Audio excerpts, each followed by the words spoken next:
Բարի լույս բարեկամներ, եթերում Ամերիկայի ձայնի Բարի լույսի թողարկումն է, Վաշինգտոնից ձեզ ողջունում է Ինեսա Մխիթարյանը։ Կատարյալ տան մասին երազում են բոլորը, սակայն հայտնի ճարտարապետ Ֆրենք Լոյդ Ռայթը այս երազանքը իրականություն է դարձրել։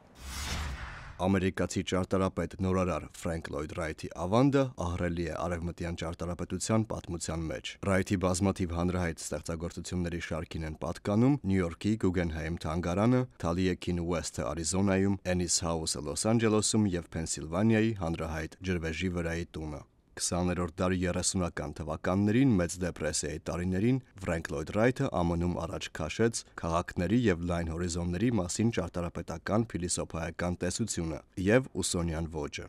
Նրա առաջին պատվիրատուներից էր երիտասարդ լրագրող Լորեն Փոփը, ով տեղեկանալով Ֆրենք Լոյդ Ռայթի նոր ճարտարապետական տեսության մասին կապվեց ճարտարապետի հետ իր նոր տան նախագծման եւ կառուցման խնդրանքով։ Ինչպես եւ Ռայթի մյուս կառույցները, Լորեն Փոփի տունը այսօր ծառայում է որպես տուն-թանգարան։ Էքսկուրսավար Փիթ Քրիստենսենի խոսքերով այս տան յուրաքանչյուր դետալ արտացոլում է ճարտարապետի փիլիսոփայությունը, ոճն ու նրբաճաշակությունը։ Նրա կարծիքով մարդիկ հակված են տանը ոչ անհրաժեշտ իրեր հավաքելուն, որոնցից հետո դժվարությամբ են բաժանվում։ Հսկայական խաղալիք հիշեցնող այս տան ընդհանուր մթնոլորտը եթերային է։ Բազմաթիվ պատուհանների շնորհիվ այս տունը առանձնանում է իր վառ լուսավորությամբ եւ ձմեռային ցուրտ ամիսներին տաքացվում ջեռուցվող հատակի շնորհիվ, ինչը ճարտարապետական նորարարություն էր համարվում այդ ժամանակաշրջանում։ Ամռան տաપ ամիսներին բոլոր պատուհանները բացվում են, ապահովելով տան բնական օդափոխությունն ու սառեցումը։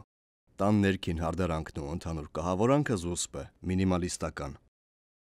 Տարածությունն օգտագործված է խելամտորեն եւ այստեղ չեք տեսնի ոչ մի ավելորդ իր։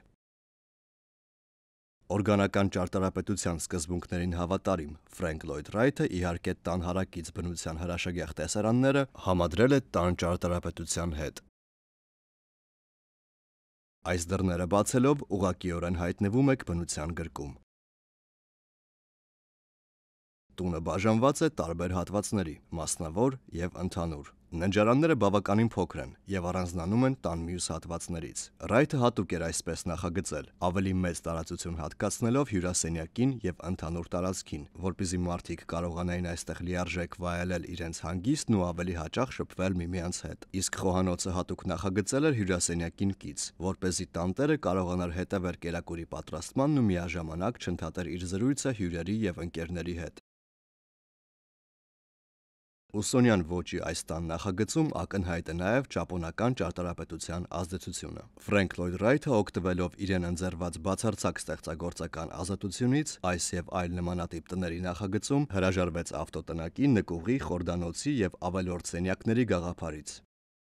20-րդ դարի ճարտարապետ նորարար, բաց պլանի եւ նրբագեղության ջատագով Ֆրենք Լոյդ Ռայթի ճարտարապետական լուծումներն ու փիլիսոփայությունը շարունակում է հմայել եւ ոգեշնչել թե այս տուն-թանգարանի այցելուներին, թե նոր սերնդի ճարտարապետներին։ Հարմարավետ եւ գեղեցիկ տունը ամենևին էլ պարտադիր չէ, որպեսզի շքեղ լինի։ Այսօր այսքանը, ամենայն բարիք ձեզ, ցտեսություն։